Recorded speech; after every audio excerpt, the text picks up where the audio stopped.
back to my channel. So as you can see today, I'm working on the garland over my doorway. This is the garland that I used here last year, and I didn't really add that much to it other than lights and ribbon.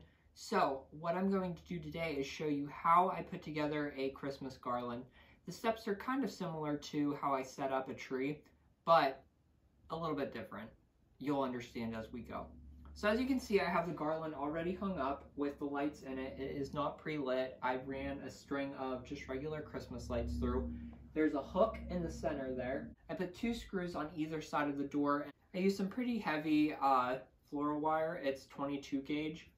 Just like with a Christmas tree, the first thing that I do is add the lights. So as you can see, I have my regular lights, but I'm going to kick it up a notch. So these Christmas lights, I got them at Shinoda a few years ago.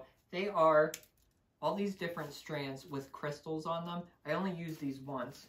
And as you can see, there are, let's see here, there's 4 strands of each size.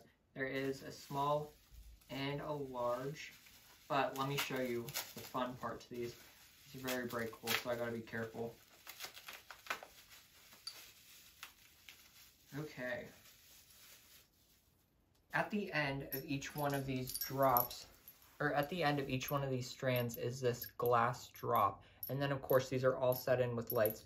Now what I do with these is I actually get the light set, because there is a mess here. I put this into the center of the garland, and I'm actually going to put some floral wire on this and hide it behind the middle. Then I adjust my strands through the garland and use just regular ornament hooks to hang them. And then I weave the rest of these lights in. So I'm going to set these in place, and I'll show you what they look like when I come back.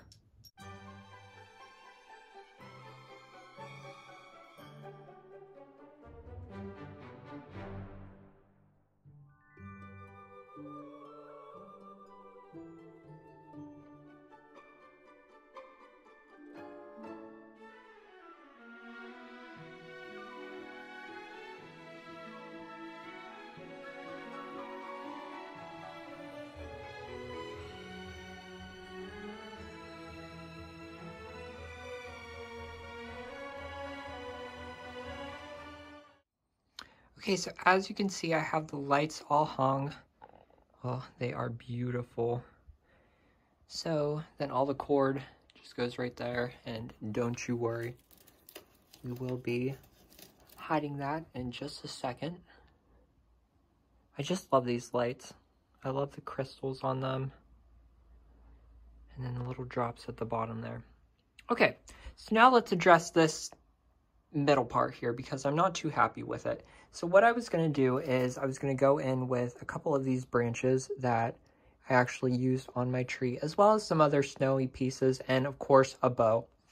So I'm just going to get that done, and then I will show you what it looks like.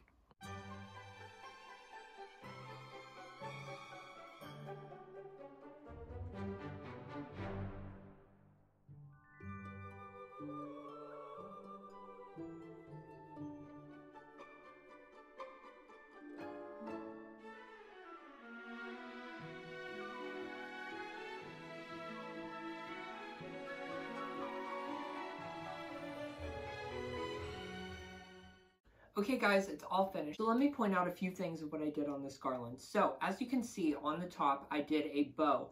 I did a 2-loop big bow, and then I did the 1-inch ribbon. I did a 4-loop bow. Now I did that because I'm actually running out of the 1-inch ribbon.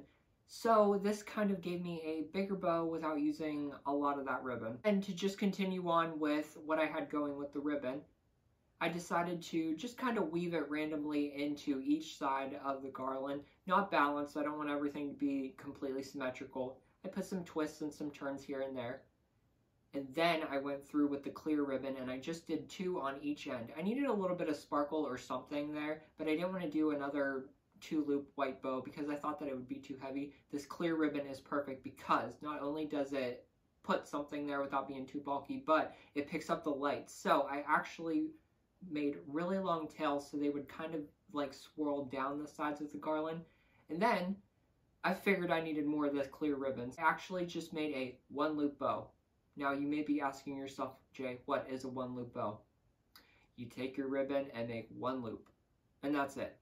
But I put that down lower towards more of the drops on the lights, and again, I left some tails so I could twist them, and it is just picking up the light beautifully. So after you get this done, you would want to add your ornaments. Now, for this garland, I had ornaments lined up for it, but I love the simplicity of this so much, and I feel like I still brought in enough colors that tie in with my Christmas tree that I can step away from this and leave it alone, and it will still look finished after I get all my other Christmas decorating done. If you're interested in the ribbon or these lights, they did come from Shinoda. I will try to link them down below. I'm not sure if the lights are in stock. They were out of stock for a little bit, but I'll still put them on there just in case. Thank you guys so much for stopping and watching this Christmas video, and I will see you in the next one. Bye, guys.